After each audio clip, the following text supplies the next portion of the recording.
नमस्कार, आप देख रहे हैं इंडिया वॉइस और मैं हूं आपके साथ पुष्पेंद्र चौधरी। आईएमए देहरादून से जुड़ा एक मामला सामने आया है जिसने प्रशासन, सुरक्षा एजेंसियों और स्थानीय लोगों समेत सभी को चौकन्ना कर दिया है। आरोप है कि एक इस्लामिक संस्था द्वारा कृषि भूमि का उपयोग नियमों के खिलाफ किया गया, बिना विधिवत लैंड यूज चेंज कराए। सवाल सिर्फ जमीन के इस्तेमाल का नहीं है, सवाल यह भी उठ रहा है कि क्या इस तरह की गतिविधियां भविष्य में सुरक्षा के लिहाज से खतरा बन सकती हैं। मुस्लिम यूनिवर्सिटी के लिए ली गई जमीन अब कई लोगों को बेची जा चुकी है, जिसके बाद जिला प्रशासन अब इस मामले को लेकर बड़ी कार्रवाई करता हुआ नजर आ रहा है।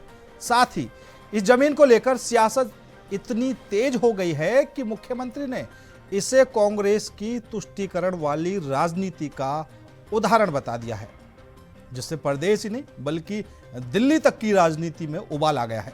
राजधानी देहरादून के समीप धोला क्षेत्र में 2004 में डॉक्टर मोहम्मद असद मदनी के द्वारा शैक्षणिक संस्थान खोले जाने के नाम पर ली गई जमीन का विवाद और प्रदेश के राजनीति में नया रंग ले चुका है। 2004 से 2022 तक यह मामला कोर्ट में लंबित रहा, लेकिन बाद में कोर्ट के निर्देश पर मदनी के शेखुल हिंद एजुकेशनल ट्रस्ट ने इन जमीनी को आगे बेचने का काम किया। आज उस जमीन पर दर्जनों ने छोटे छोटे भूखंड खरीदने का काम किया है, जिसके उनके पास पूरे प्रमाण है कि जमीन के दस्तावेज सही हैं।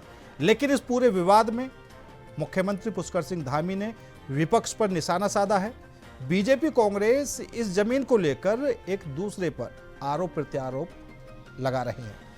इस जमीन पर एमडीडीए ने भी अवैध निर्माण के खिलाफ ध्वस्तीकरण की कार्रवाई की है, जबकि इस पूरे मामले पर जिला प्रशासन ने अपनी पहली निगाह रखते हुए ठोस कार्रवाई करना भी शुरू कर दिया है। क्या कुछ प्रतिक्रियाएं सामने आ रही हैं, एक बार वो आपको सुना देते हैं। कहीं ना कहीं ये मनसा उस समय जमीन देने की, और जिस सरकार में कांग्रेस पार्टी की सरकार में उस समय ये जमीन दी गई है, इसके पीछे बहुत बड़ा जो डेमोग्राफी की बात हम बार बार करते हैं, मुस्लिम यूनिवर्सिटी की जो बात बार बार आती है, वो इसीलिए आती है कि जो है इनकी मंशा कुछ और थी। अब वो सारा मामला सामने आ गया है। हमने कहा है कि इसकी बिल्कुल जांच करिए, कानूनी कार्रवाई करिए। सारे प्रशासन को निर्देश दे दिए गए हैं कि ये जमीन यदि कहीं पर भी थोड़ी सी भी कानून सम्मत नहीं किया गया तो उसको राज्य सरकार में उसको जो है निहित कर दिया जाए।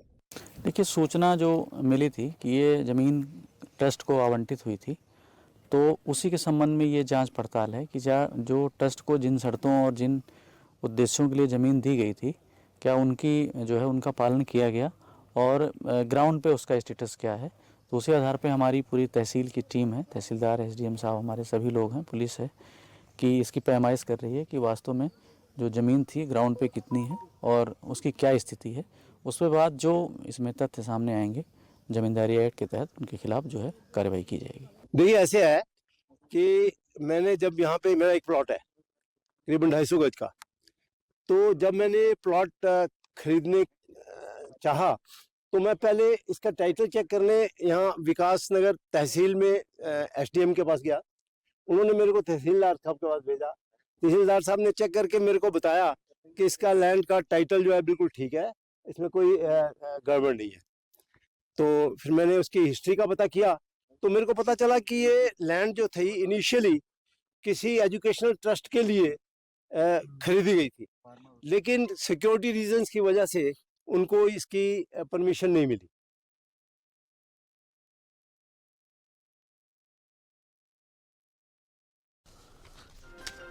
तो एक और बता देते क्या कुछ ये पूरा मामला है जो दारुल उलूम और जमीयत उलेमा हिंद से जुड़े हुए थे। दरअसल नारायण दत्त तिवारी की कांग्रेस सरकार ने वर्ष 2004 में इस ट्रस्ट, जिसका पता एक बहादुर शाह जफर मार्ग दिल्ली बताया गया है, को भारतीय सैन्य अकादमी देहरादून के पास इस्लामिक शिक्षण संस्थान खोले जाने की प्रारंभिक अनुमति दी थी।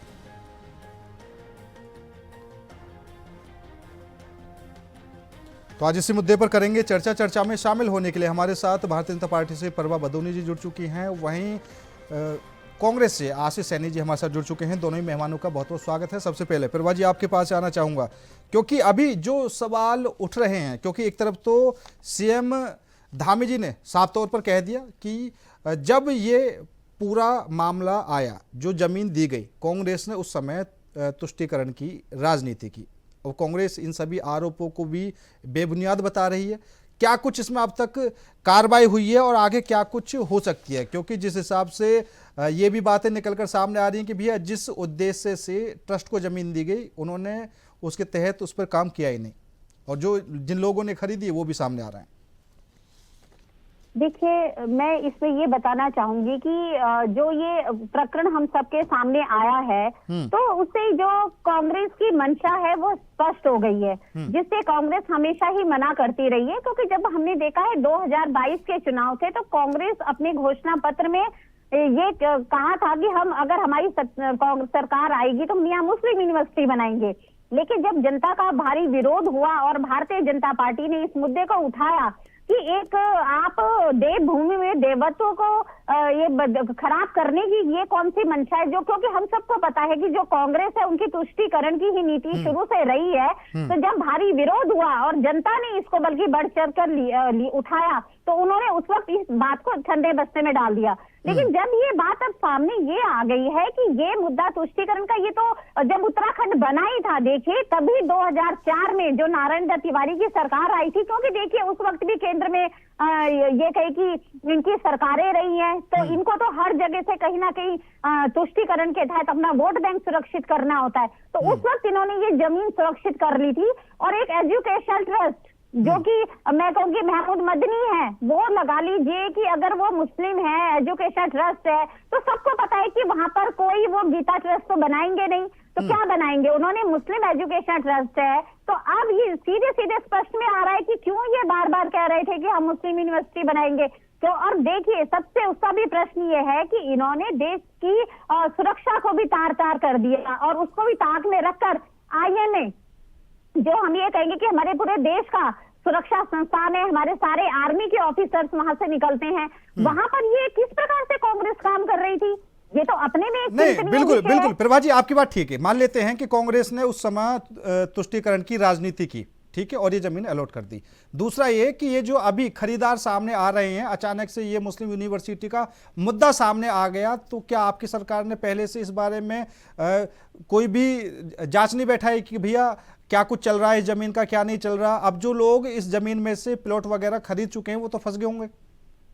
देखिए पुष्पेंद्र जी, अब ये तो जो मामला आया उठाया, लेकिन ये आप ये देखिए कि अब ये है कि ये लाइमलाइट में कैसे आया, प्रश्न ये उठता है। इन्होंने जमीन दी शिक्षण संस्थान के लिए, वो थी कृषि भूमि, लेकिन उन्होंने एक उद्देश्य के लिए लैंड यूज था कि वहां पे ही यूनिवर्सिटी बनाएंगे। लेकिन जब ये मुस्लिम यूनिवर्सिटी का मुद्दा उठा तो जनता ने भारी विरोध किया, तो उस समय फिर भाजपा की सरकार आई तो उन्होंने इसको ठंडे बस्ते में डाल दी। जैसे ही कांग्रेस की सरकार आई तो ये लोग चले गए कि हम मुस्लिम यूनिवर्सिटी बनाएंगे। लेकिन जब भाजपा की सरकार आई, उन्होंने देखा तो ये हाई कोर्ट चले गए, क्योंकि इनको ये समझ में आ गया कि अब वहां मुस्लिम यूनिवर्सिटी तो बन नहीं सकती है, क्योंकि IMA के अधिकारियों ने शुरू से ही ये मुद्दे को उठाया था कि इस प्रकार का कोई भी एजुकेशन ट्रस्ट हो या बिजनेस हो, ये नहीं हो सकता IMA के एरिया में, ये कृषि भूमि है। तो जब वहां के अधिकारियों ने तो शुरू से विरोध करा, तो वो ठीक है प्रभा जी, हाई कोर्ट चले गए। लेकिन बस एक लाइन में मैं कंप्लीट करूंगी, जब वो लोग हाई कोर्ट गए तो हाई कोर्ट ने मना कर दिया, तब उनको ये लग गया कि जो ये इससे जुड़ा हुआ ट्रस्ट है, जिसके देवबंद से तार बताए जा रहे हैं, इतना खतरनाक वो संगठन है, जब इसको मना कर दिया तो उन्होंने बोला अभी जमीन को खुर्द-बुर्द कर देते हैं। तो जब ये खुर्द-बुर्द करने का इनको लगा, तो तब ये लोग फटाफट उसकी प्लॉटिंग करने लगे। अब उसी दौरान कुछ रजिस्ट्रियां MDDA के संज्ञान में आ गई, और उन्होंने देखा कि ये तो हमारे उससे तो जारी हुआ ही नहीं है इसका आदेश। ठीक है, और ठीक है, उसके बाद ये सारा मामला सामने आता है। ठीक है आशीष जी, मैं ये कहना चाहूंगी कि आज कांग्रेस के पास बताने के लिए कुछ नहीं है, आप केवल ये 2-4 मनगढ़ंत कहानियां जरूर चलिए ठीक है, आशीष जी जवाब दे देंगे, आशीष जी जवाब दे देंगे, ठीक है, यही वो जमीन प्रभा जी ठीक है, शांत हो बननी जाइए, थी। ठीक है आशीष जी जवाब दे दीजिए। देखिए, आपने पूरे मामले को अगर समझने के लिए 2 लाइन को अगर हम समझ लेंगे तो बात समझना चाहिए।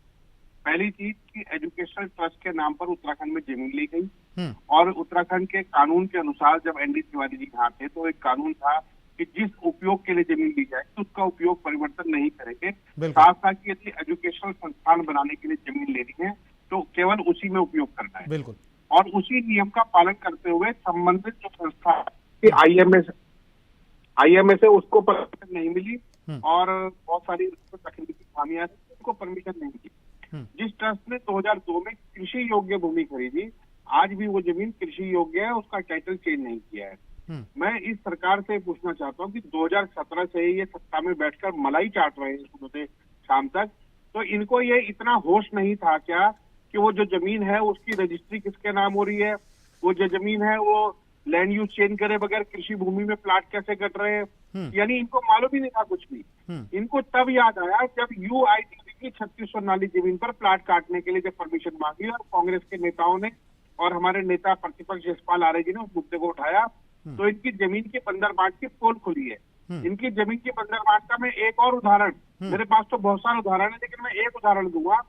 भगवानपुर में एक जमीन खरीदी गई 2003 में और वो जमीन थी कॉलेज खोलने के लिए, और बाद में वो जमीन जब दूसरे व्यक्ति को ट्रांसफर कराई गई तो तुरंत प्लाट काट दिए गए और इनकी सरकार ने कटवाए, क्योंकि इनकी सरकार तो भ्रष्ट है।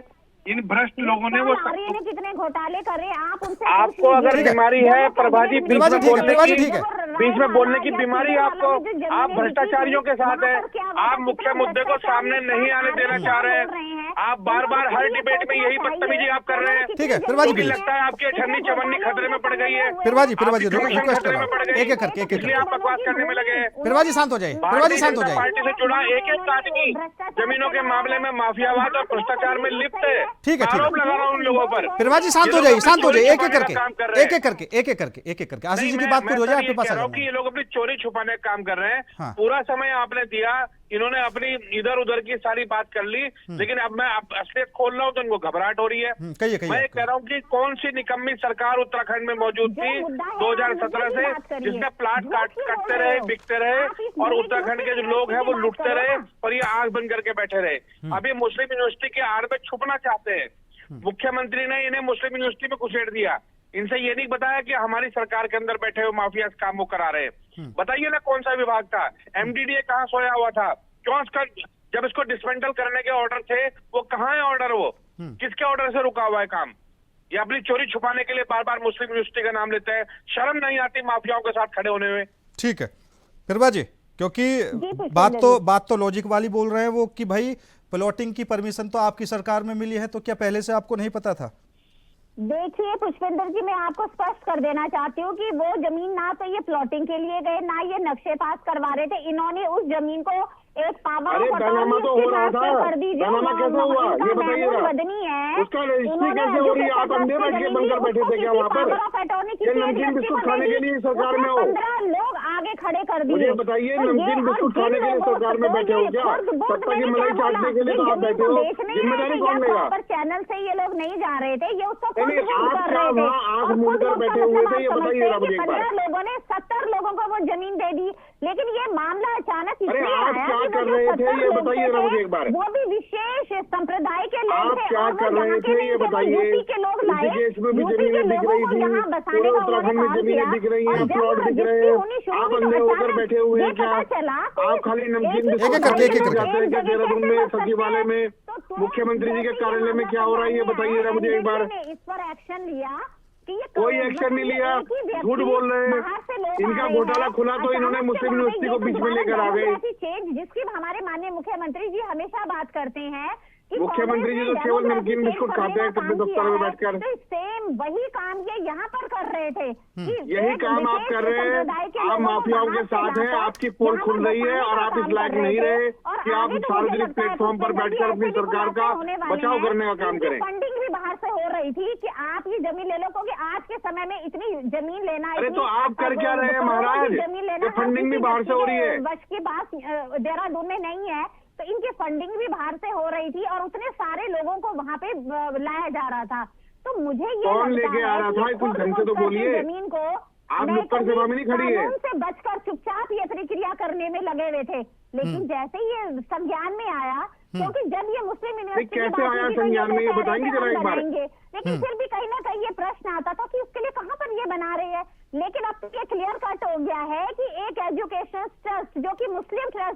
तो आप बताइए, एक मुस्लिम ट्रस्ट होगा, ठीक है, क्या वो हिंदू विश्वविद्यालय ठीक है, ठीक है, बना ठीक रहा है, ठीक है, शांत हो जाइए मैम। हमारे साथ वरिष्ठ पत्रकार नरेंद्र सेठी जी भी हमारे साथ जुड़ चुके हैं। नरेंद्र जी, आप क्या कुछ इस पूरे मामले को समझ पा रहे हैं? क्योंकि एक तरफ आरोप बीजेपी ये लगा रही है कि भैया कांग्रेस ने उस समय जमीन दी थी मुस्लिम यूनिवर्सिटी के लिए, लेकिन आज जिस तरीके से खरीदार भी सामने आ रहे हैं, जिन लोगों ने वहां पर प्लॉट खरीदे हैं, किसकी कमी है, क्या कुछ मान रहे हैं आप?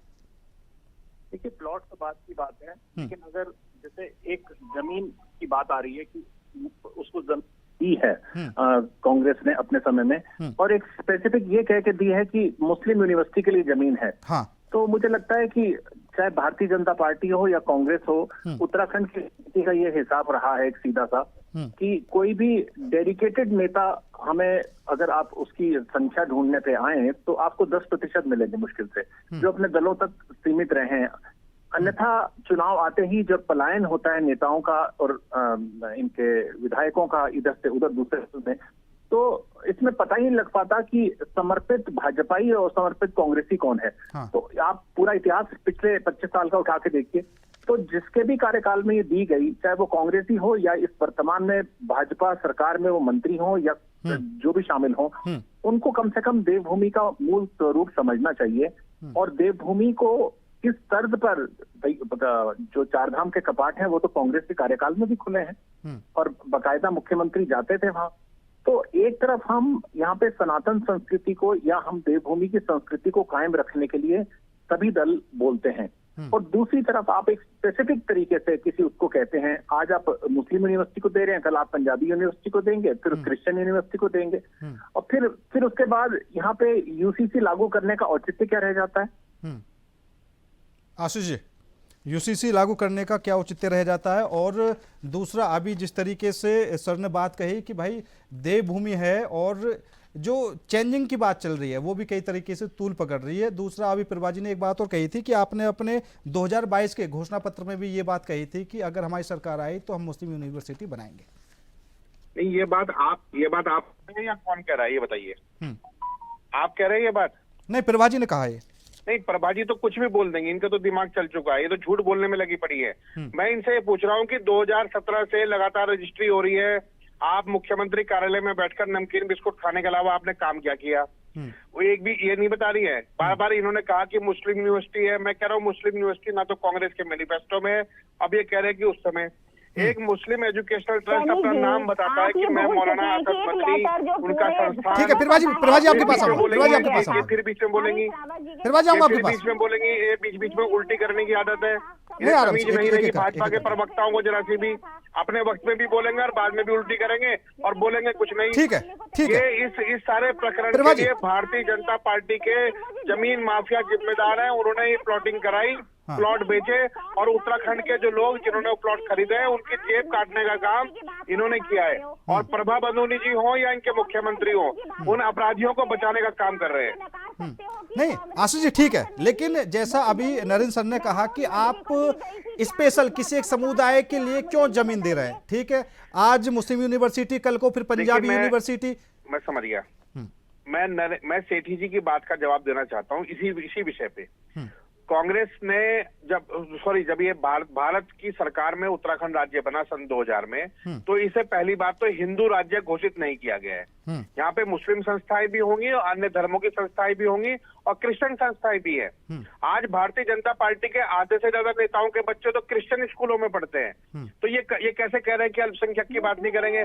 यदि मुस्लिम अल्पसंख्यक संस्थान ने अपने लिए जमीन खरीदी उत्तराखंड में और वहां पर उनको आपत्ति लगी तो उन्होंने नहीं बनाया ना कुछ भी। तो जब कुछ बनाई नहीं है तो फिर ये किसकी बात कर रहे हैं?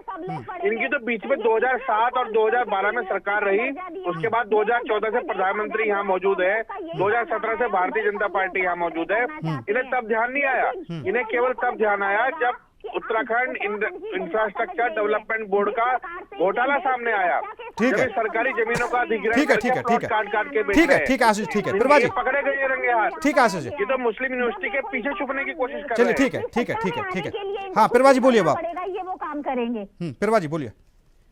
देखिए पुष्पेंद्र जी, मैं इनसे ये कहना चाह रही हूँ, ये कह रही है ये लोग गलत बोल रहे। आप ये बताइए, क्या 100 बीघा की जो जमीन वहाँ पर आवंटित हुई है वो आपने देखी नहीं है? आज ये सबके सामने आ गया है कि वो किसी महमूद मदनी को दी गई है और महमूद मदनी के 4 देवबंद से जुड़े हुए हैं और एजुकेशनल यूनिवर्सिटी को वहाँ बनाना चाह रहे थे। वही यूनिवर्सिटी की बात कांग्रेस के हरीश रावत जी करते जो कि सूबे के मुख्यमंत्री थे और उन्होंने खुद कहा था कि मैं मुख्यमंत्री बनूंगा तो यूनिवर्सिटी बनाऊंगा। ऑन रिकॉर्ड उनके बयान है। आप ये किस प्रकार मना कर रहे हैं इस बात से और ये बोल रहे हैं कि हम लोग बोल रहे हैं तो वो जमीन तो आईएमए के पास आज भी है। आईएमए के अधिकारी हाई कोर्ट गए, पुष्पेंद्र जी आपने देखे उन्होंने आपत्ति जताई, इस वजह से वो यूनिवर्सिटी वहाँ नहीं बन पाई। अगर ऊपर आईएमए के अधिकारी हाई कोर्ट में नहीं जाते तो ये लोग तो कब वहाँ पर मुस्लिम यूनिवर्सिटी बना देते। यहाँ का देवत्व खराब करना। मैं तो ये भी कहना चाहूंगी साथ में कांग्रेस को कि आज जो यहाँ पे क्राइम हो रहा है उसके लिए जिम्मेदार भी कांग्रेस है। इन्हीं लोगों ने बाहरी लोगों को तुष्टीकरण के तहत यहाँ पे लोगों को बचा देना काम किया और आज जिस प्रकार से हल्द्वानी में दंगे हो रहे हैं, वहाँ पर सारी रेल की पटरियों के किनारे इन्होंने रोहिंग्या बसा दिए, सारे अतिक्रमण वहाँ पे करवा दिया है केवल अपना वोट बैंक बढ़ाने के लिए। इन्होंने राज्य की नहीं तो मैम नहीं ठीक है कुछ कमियां रही पिछली सरकार की, लेकिन अब आप उनको नहीं गिना सकते। ठीक है, आपकी सरकार तो नए नए कानून भी ला रही है, ठीक है, उसके बाद भी आप कह रही हैं कि आज के टाइम में जो भी कुछ हो रहा है वो कांग्रेस की देन है, ये भी तो नहीं हो सकता। हमने यही बोला जब से हमारी सरकार है हमने उन सब चीजों को सुधारने का काम किया है। आज अगर हम देखिए नए कानून लेकर आए हैं तो वो इसलिए लेकर आ रहे हैं, लेकिन उन सब चीजों में से समय लगता है। अगर जब राज्य बना, इनकी पहली बार सरकार आई, अब ये देखिए जमीन आवंटित होती है तिवारी जी की सरकार में, जब पहली बार कांग्रेस की सरकार चुनकी आई तो इनको क्या जरूरत थी ऐसे काम करने की। इससे ये साफ जाहिर होता है कि इन्होंने राज्य के बारे में कभी नहीं सोचा, यहाँ के देवत्व के बारे में कभी नहीं सोचा कि हमारी देवभूमि का स्वरूप क्या होगा, हमारे उत्तराखंड का स्वरूप क्या होगा। इन्होंने केवल ये सोचा कि जब दोबारा चुनाव आएंगे तो हम ठीक है, शांत हो जाइए। नरेंद्र सर क्या लगता है आपको, क्योंकि 2022 के बाद फिर एक बार मुस्लिम यूनिवर्सिटी का मुद्दा सामने आ चुका है, चर्चाओं में है, ये जो आने वाला विधानसभा चुनाव है क्या कुछ इसकी तैयारी देख रहे हैं आप कि अचानक से कोई मुद्दा उठाओ और फिर उस पर एक चर्चा करो? किनसे क्या सवाल आपने? नरेंद्र सर काम करेंगे। सुन पा रहे हैं सर आप? मैं सुन पा रहा हूँ, आपने मुझसे पूछा? हाँ, मेरा सर सवाल ये था कि अचानक से 2022 के बाद अब फिर एक बार, क्योंकि विधानसभा चुनाव भी है, उससे पहले अचानक से इस मुद्दे का उखड़ना, आपको क्या कुछ लग रहा है कि ये एक राजनीति के तहत, रणनीति के तहत सारी चीजें हो रही हैं? देखिए अभी विधानसभा चुनाव में 1 साल का समय बाकी है और अगर भाजपा डाल तो कांग्रेस पात इसमें कोई अंतर की बात नहीं है। ये ऐसे मुद्दे बहुत सारे दर्जनों मुद्दे अभी सामने आएंगे, क्योंकि अभी आज ही हल्द्वानी में हरीश रावत ने कहा कि भाजपा को इसकी ताबीज बना के मुस्लिम यूनिवर्सिटी की अपने गले में डाल लेनी चाहिए, उससे बुरी नजर नहीं लगेगी और दुष्ट आत्माएं दूर रहेंगी। यह अभी 4:30 बजे का उनका बयान है। तो आप एक बात सोचिए कि मतलब हमारा जो प्रदेश है वो प्रदेश केवल सिर्फ इन शगुफों के ऊपर, इन बयानों के ऊपर और इन सारे जो विकास के मुद्दे हैं उनसे अलग हटके इनके ऊपर हमारी चर्चाओं के लिए हमारे सभी नेताओं के पास प्रचुर मात्रा में समय है। और जो देश दुनिया से पर्यटक यहाँ पे तीर्थयात्री पर्यटक एडवेंचर टूरिज्म के लिए आते हैं, हम कभी कहीं घूमने जाते हैं तो हम देखते हैं कि वहाँ पे लोकल ज्योग्राफी या लोकल वहाँ का सिनेरियो, लोकल पॉलिटिक्स क्या है, तो अलग अलग चीजें मिलती हैं पढ़ने को। लेकिन मुझे लगता है यहाँ जो पर्यटक या तीर्थयात्री यहाँ पहुंचते होंगे तो उनको हर समय एक ही राग अलापता हुआ नजर आता होगा कि 2 दल आपस में झगड़ रहे हैं। सही बात। हम विकास को लेकर कहीं पे भी बहुत गंभीर नहीं है। अभी ये जितना कुछ आपको दिखाई दे रहा है चुनाव के आने से पहले, वो इसलिए है क्योंकि अभी ये 6 महीने बाद इसमें और ज्यादा पोलराइजेशन होगा। और 6 महीने के बाद ऐसा होगा, आप सुनने में आएगा आपको कि भाजपा से कुछ टूट के कांग्रेस में और कांग्रेस से बड़ी संख्या में टूट के भाजपा में, बिल्कुल वो दल बदलने का भी दौर शुरू हो जाता है और ये पोलराइजेशन चलता रहेगा। लेकिन हमें प्रदेश को अगर एक उस दृष्टि से देखना है कि जो इसकी छवि अन्य 29 राज्यों में जाती है, हमको उसको लेकर कितना गंभीर हैं, ये बहुत जरूरी है। और इस चर्चा में भी हमारे बाकी जो पैनलिस्ट शामिल हैं जितनी धैर्यता से अभी भाजपा के हमारे और कांग्रेस के बोल रहे थे, तो उनको थोड़ा एक दूसरे को सुनने का भी और समय देना चाहिए ताकि हम लोग भी सुन सकें उसको। बिल्कुल सही बात है सर। फिलहाल समय की भी कमी है और आप सभी मेहमानों का बहुत बहुत धन्यवाद मेरे साथ इस खास चर्चा में जुड़ने के लिए। लेकिन मुस्लिम यूनिवर्सिटी को लेकर जिस तरह से अब विवाद और भी ज़्यादा गरमाने लगा है, एक तरफ बीजेपी कांग्रेस पर आरोप लगा रही है तो कांग्रेस भारतीय जनता पार्टी पर, मतलब आरोप प्रत्यारोप का दौर शुरू हो चुका है। आगे क्या कुछ होगा, क्या कुछ कार्रवाई होगी? हालांकि जिला प्रशासन की तरफ से जमीन की पैमाइश भी की गई है और ये भी आश्वासन दिया है कि ठोस कार्रवाई इस पूरे मामले में की जाएगी। फिलहाल मेरे साथ इस खास पेशकश में इतना ही। नमस्कार।